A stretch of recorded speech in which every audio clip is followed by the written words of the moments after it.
Udayagiri block अंतर्गत कलिंगा स्थित BD college ठारे राष्ट्रपति पुरस्कार प्राप्त शिक्षक बलराम साहू द्वारा 16/11/2024 ठारू 19/11/2024 पर्यंत 4 दिनिया विज्ञान कर्मशाला अनुष्ठित हो जाइछि।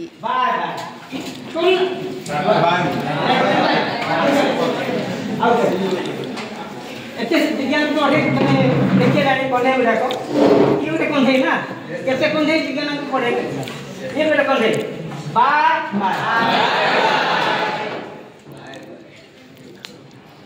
तले एक छोटो कंधे छी ना बेसी सीखे कोन सीखे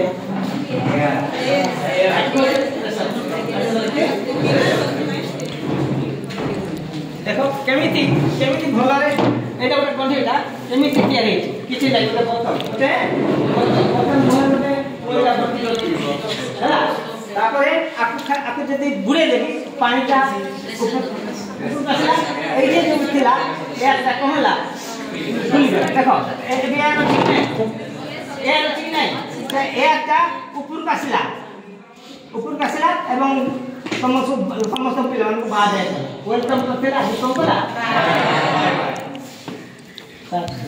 ताली दो ना।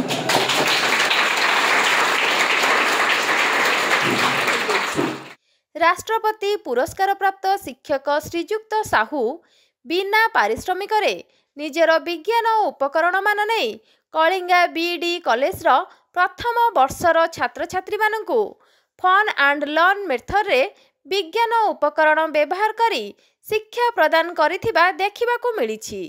छात्र माने ए सीरीज ए पैरेलल है कि ना दीटा एक गोटे तार एमती आसला गोटे तार समांतर होर अछि एठी देखो ए तार को ए देखो धोळा तार किछि नै धोळा तार गोटे ही बाहर छि ए तार के टच कला ए तार एटा एटा ब्लू नै है छि एटा भी ब्लू नेले हबो एटा ब्लू नेले हबो ब्लू तारटा ही बुलिछि ब्लू तारटा ही बुलिछि एटा एमती छि सीरीज कनेक्शन केमिति करा हबो।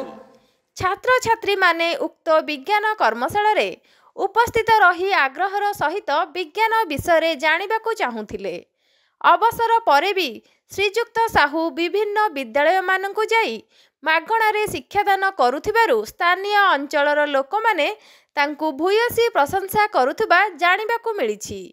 कलिंगा बीडी कॉलेज अध्यक्ष मनोज कुमार प्रधान उक्त कार्यक्रमर आयोजन करिथिबा बेले अध्यापक डॉक्टर विपिन कुमार महांती संयोजक थिले। अध्यापक सुशांत कुमार राणा परिचालना करिथिले। सौदामिनी साहूंको रिपोर्ट पर्यवेक्षक ओडिशा।